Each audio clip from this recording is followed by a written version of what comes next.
Hey, what's up, everybody? Video 44 coming at you with another video, a late video. It's what, 10:51. The game finally ended. Late tip off. It started at what, 8:14 was the tip off. I told you guys it would probably be between 8:09 and 8:15, so spot on there. We got the victory, man.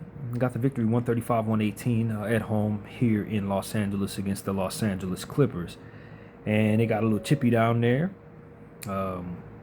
It was a little closer than it needed to be at times, but the Clippers are a lowly, sad bunch, and we were able to knock them off. The score doesn't really tell the story. We just kind of pulled away in the fourth quarter, and I was really pleased with how that fourth quarter went.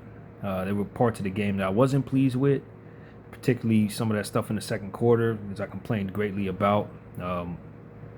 Cardi G in his minutes I was not pleased with, but Luka Doncic had a phenomenal first quarter, and the rest of our guys carried it home. So this was a pretty good game. Had some issues with the officials tonight.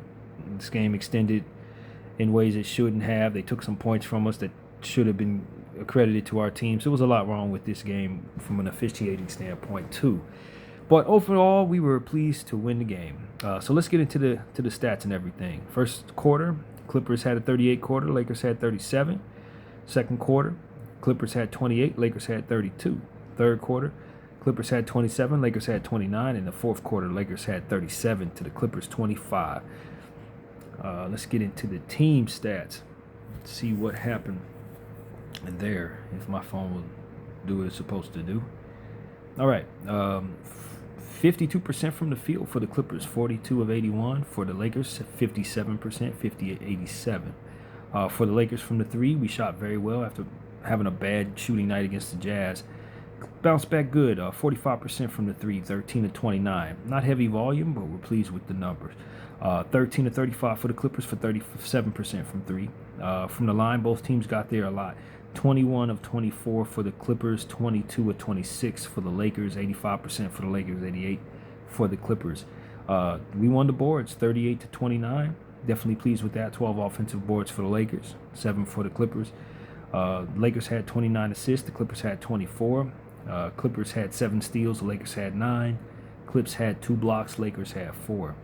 The Lakers had 11 turnovers, 14 points conceded off of those. That's pretty good. I mean, it's not horrible. It's pretty good.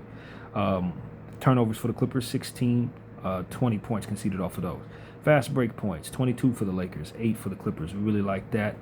62 points in the paint for the Lakers, 48 for the Clippers. Definitely love that. Both teams fouled 22 times, and the largest lead for the Lakers was 18. The largest lead for the Clippers was 4. And let's get into the box score. Kawhi Leonard, 28 minutes of play, 19 points, 6 of 14 from the field, 1 of 5 from 3, hit all 6 of his free throws, 5 rebounds, 3 assists, 3 turnovers, 1 steal, minus 14 for Kawhi Leonard.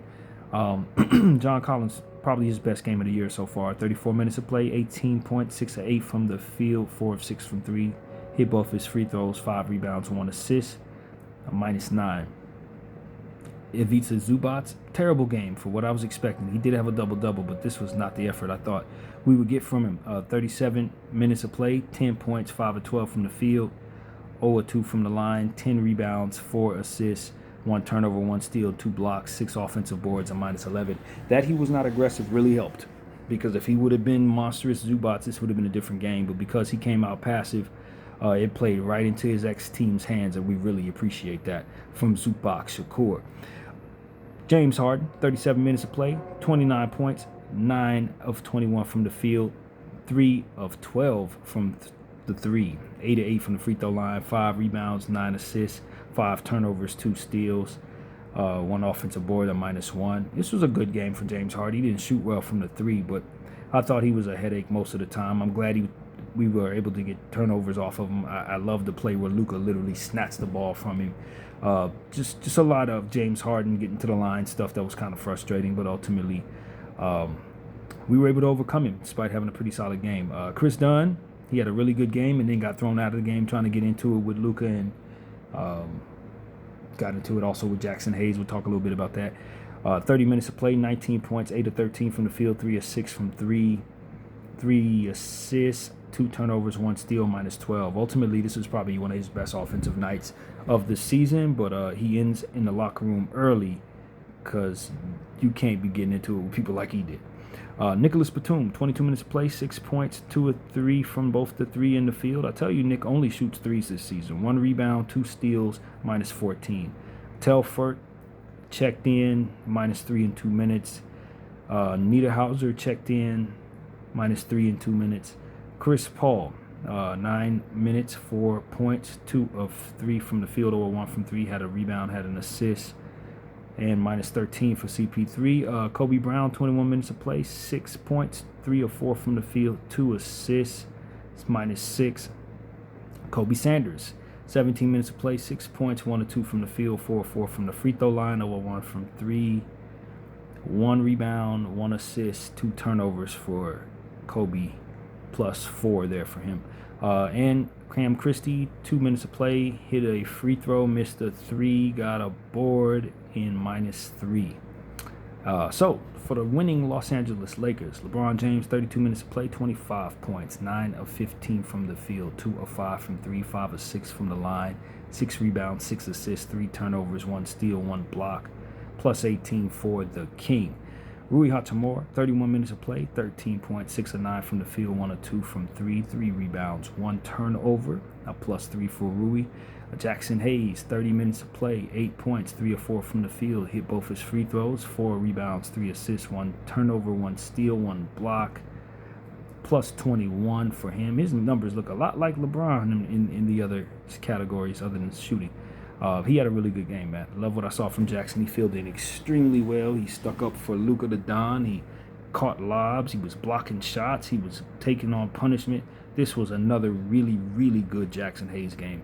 The numbers do not tell the story once again. I feel like I've been saying that a lot lately. He's been playing really good, man. Luka the Don, unbelievable. Game ball easily goes there. 38 minutes, 43 points, 14 of 28 from the field, 7 of 12 from the 3, 8 of 11 from the free throw line. He was awesome, especially in that first half.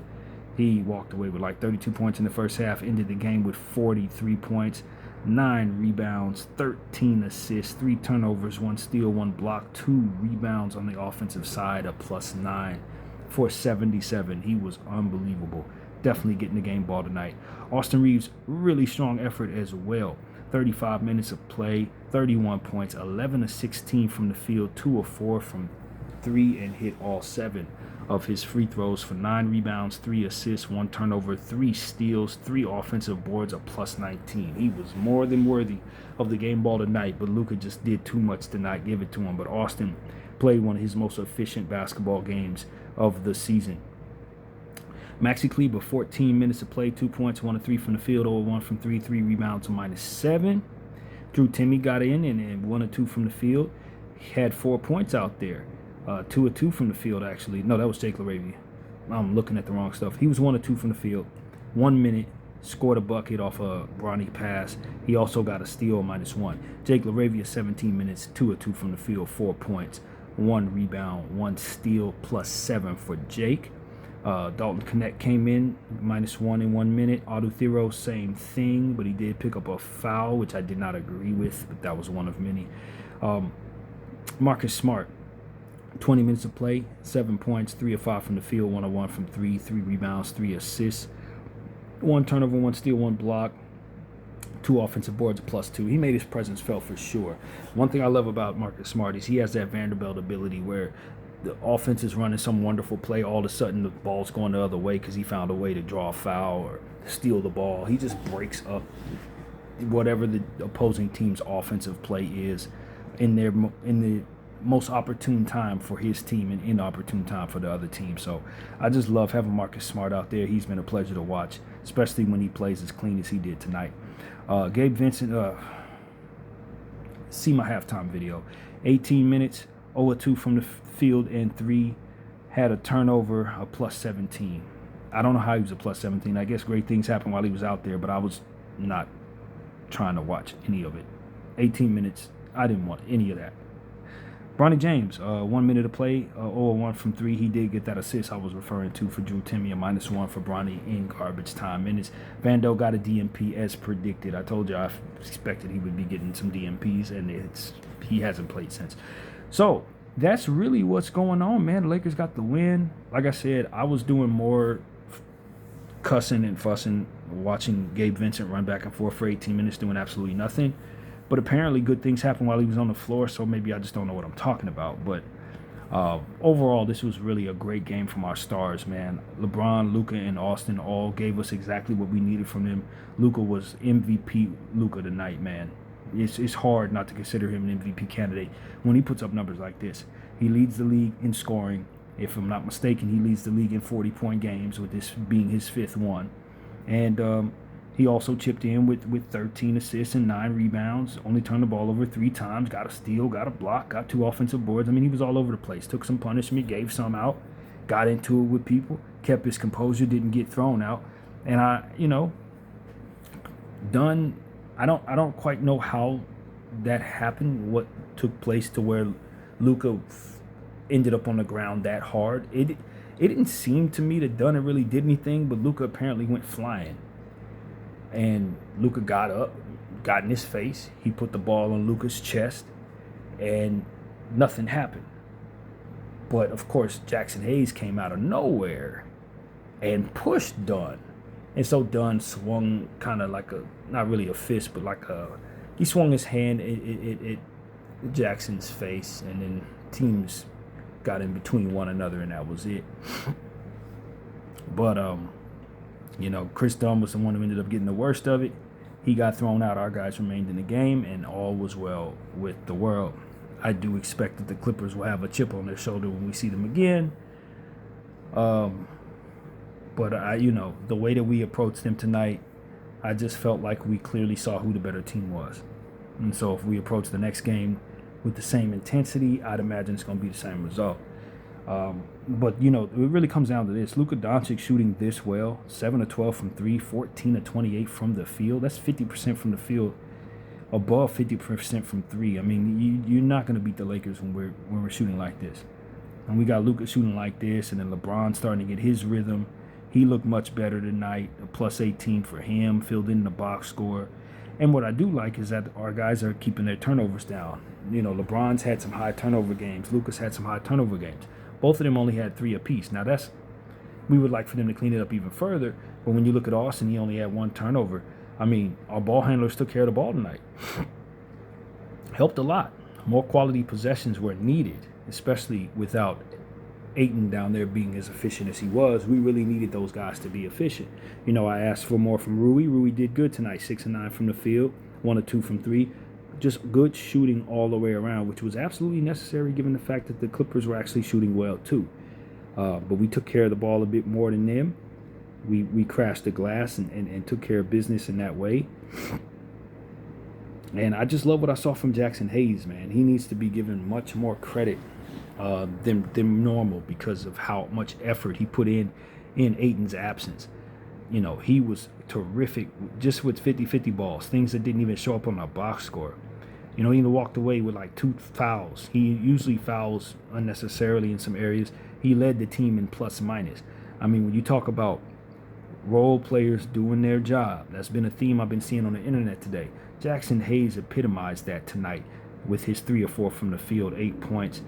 The block that he had, the steal that he had, only turning the ball over once, 3 assists, a lob assist that he had to Rui Hachimura in the 4th quarter. I mean, just 4 boards. We love to see him crash the boards more, but I thought he was really good there too, to be honest with you. The effort that he put in when it was loose balls, scrums, and things of that nature, and just seeing him stick up for his teammate and being the enforcer we needed him to be, I think he held it down about as well as I've ever seen him play, to be honest with you. This might have been my favorite Jackson Hayes game. And he's had some really good ones.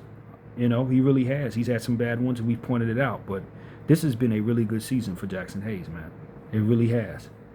And I just want to continue to see him grow. He looks like he's getting – his floor vision is growing. And, he was really a star in his role tonight, man. There's no way around that. You don't win this game without Jackson Hayes playing the way that he did.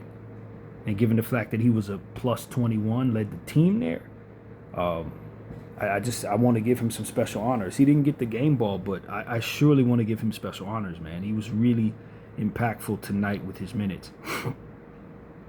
So yeah, that's what it is, man. That's what it is. I like what I saw from the team overall.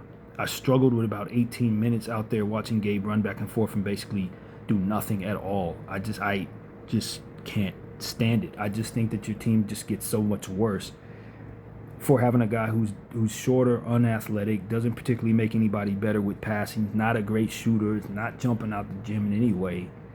It's just a guy jogging back and forth, being too short to keep up with everybody else. I just don't understand what our coach is enamored is with this player. I don't get it. I don't know why he's so loved in this league.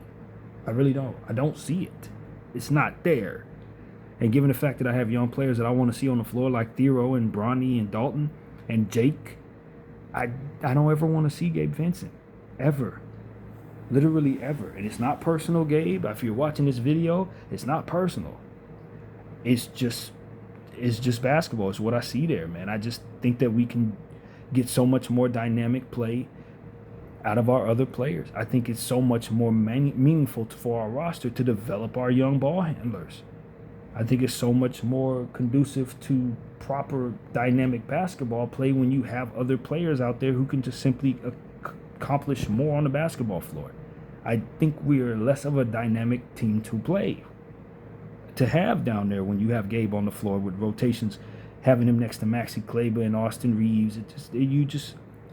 You're tripling down on age, athleticism deficiencies, height deficiencies, and then from there, he's not dynamic in any way. Now, if he had some CP3 like ball moving, gift where he's just passing and diming the ball over the place, that'd be great. If he was some type of amazing shooter, Mark Price type shooter, Steph Curry type shooter, yeah, that dynamic play, you can get some points out of him. He don't do nothing, man. He's just out there, bro. And honestly, it's like throwing a tasteless ingredient into a already bland meal. No. I can do so much better if I'm developing Bronny or playing Adu or further developing Jake. I just get more from those players, and I benefit more from having the upside when Vincent don't have no upside at all. I really am starting to get to a point where I hate having him on the team.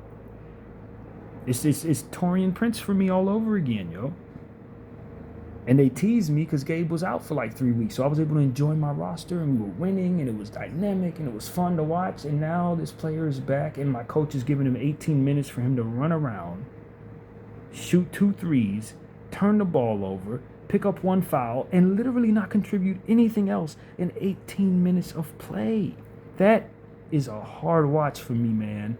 And I know I'm the only person on the internet probably complaining as much, especially Luka and Austin playing as well as they did, and Jackson. But to be honest with you, that's really where my head was. Most of the game, I'm just like, yo, what the hell am I looking at with this player out here running around, bro? And so as I give you my reaction, that was my natural reaction. As equally enamored as I was with Luka, was equally frustrated I was with watching Gabe. And I don't want him out here, man. I don't want him out there. I want him to sit right next to Vanderbilt all game long. If you're going to bench Vanderbilt, bench both the Vs. If you're going to bench anybody, bench both the Vs if that's what you're going to do. And play Bronny James, play Marcus Smart, play Otto Thero, play Jake LaRavia, play Dalton, play all my young blood, And look, I like Maxi Kleber. I don't feel the same way about Maxi because at least he provides some height. At least he's going to, shifty out there. He can pull some boards down, maybe hit a 3. I feel like the height is what makes it not a problem for Maxi. You know what I mean? It's like and we need the center position play, so I'm not going to complain the same way about Maxi. I don't think he's the answer in my backup center, and I do think he's a bit older, to say the least, but it's not like he's angering me when he's out there. Gabe, yes. Yeah, man. Yeah, I don't want to watch dudes jog. I don't. And I don't care how many basketball nerds say, oh, this dude is... he contributes to this area and the stuff that doesn't show up in the box score. No, fam. No, not at all. So that's just BDF's take on things. the reality is Luka Doncic played an amazing basketball game, and that should be the conversation. And I think if you go to most Laker channels, that will be the conversation. I just happen to have a pet peeve, and it was on display for a good portion of a basketball game that just started too late to begin with the late tip, and just was hard to watch with all the damn free throws and stuff. So, yeah, man, I ultimately did not enjoy watching this too much, other than to say that I was really proud of most of my basketball team for how they approached this game, for how they played for one another, with one another, and really took down a rival team that we always appreciate defeating, you know. And in the tournament play, we had a nice lopsided score that, you know, rose us to the top of our group, firmly in a position to move on to the next round. And that also makes me very happy.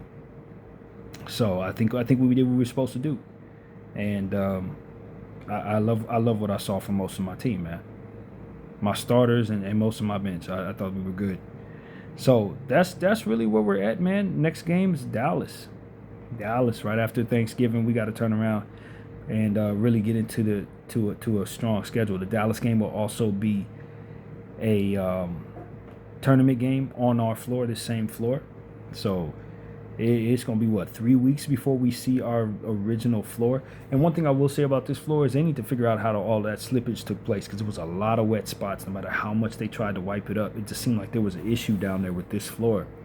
So hopefully they can, kind of figure that out before the Dallas game, because it was a real problem out there for both teams dealing with that floor tonight. So yeah, that's what's up, man. The Lakers improved to 15-4, if I'm not mistaken. Is that our record? I don't really see it right now, but I believe that is what our record is, 15-4. We found a way to beat another team. It was a 13-4. No, I'm getting ahead of myself. We are 13-4, excuse me. Although that doesn't feel right.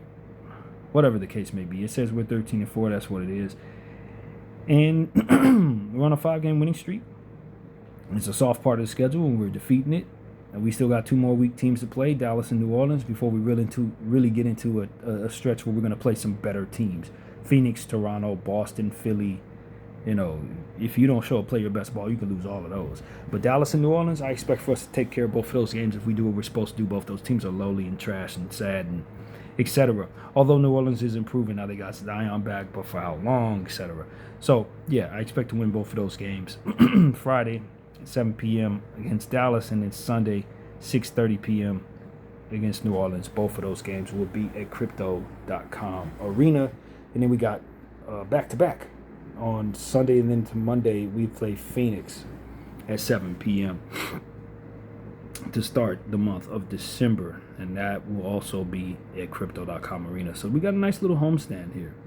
But come the 12-4, following Thursday, we'll go on a 6-game road trip. Yeah, so it's going to get rough after that. So we need to take care of these wins. We have been, and I'm very proud of my team for doing that. Hopefully we can continue to work Bron into the equation, get him more and more comfortable. And, man, it was good seeing our team shoot well from behind the arc, because we had a terrible shooting night against the Utah Jazz. So, yeah, we are 13-4 officially, not 15. I'm getting ahead of ourselves, but hopefully we'll have that by the end of these next 2 games. So that's really what it is, man. Where do the Lakers stand? What's our standing situation after tonight's win? My phone is slow to give me this information, but we are first in the Pacific Division. That's for darn sure. And I think we are probably either second or third in the Western Conference, behind, of course, OKC, and I'd imagine Denver. No, we're second. We're tied with Denver at 13-4. Yes. So we're the second seed right now, officially. 5-game winning streak. And we're looking good, man. We're looking pretty good. We could be looking better. Hopefully we get Ayton back. I don't know how soon. I have heard nothing in regards to his injury. So hopefully that won't be a long injury, and we can get him back out there and continue to dominate these teams, man. So, yeah, I'm pretty sleepy, you guys. I really don't love the 8 p.m. Tip-off. But we only got 1 more of those to deal with this season. Everything else will be at least 7:30 or under that. So, yeah, man, this was a good win. definitely love beating up on the Clippers. We hate them a lot. And, it's some bad blood now that we seen that little scrum at the end of the game. But, it is what it is. It's always bad blood with them anyway between fans, so it ain't nothing to us. But I think this is going to be a very spirited matchup for the rest of the season. We still got to see them 3 more times. And since we're here, I guess I can tell you when that will be so that we can be absolutely prepared for LAC. So, yeah, Game 2 will be on 12/20. That's 5 days before Christmas. That game will be in Inglewood. Then we have another one on 1/22, January 22nd. That one will also be in Inglewood. And then we see them on February 20th, which will be here in Los Angeles with the Lakers, obviously. Laker Staples Center, whatever you call it, crypto, whatever. So that's how that's going to go. Basically the 20th of every month. We're going to see these clowns, more or less. So that's what I got to say. 1 down, 3 to go. And the Clippers fall to 5-13. Hopefully they get their act together. We don't want them to be the worst team in the league to win the lottery because their pick goes to the Thunder. And obviously the Thunder do not need to be winning any lottery. So it would be nice if the Clippers could beat somebody, but definitely not us. So that's pretty much what I got to say, man. Good win, LA. And Luka the Don, what a heaven sent. What a heaven sent. BDF 44. I thank y'all for watching. I'm out.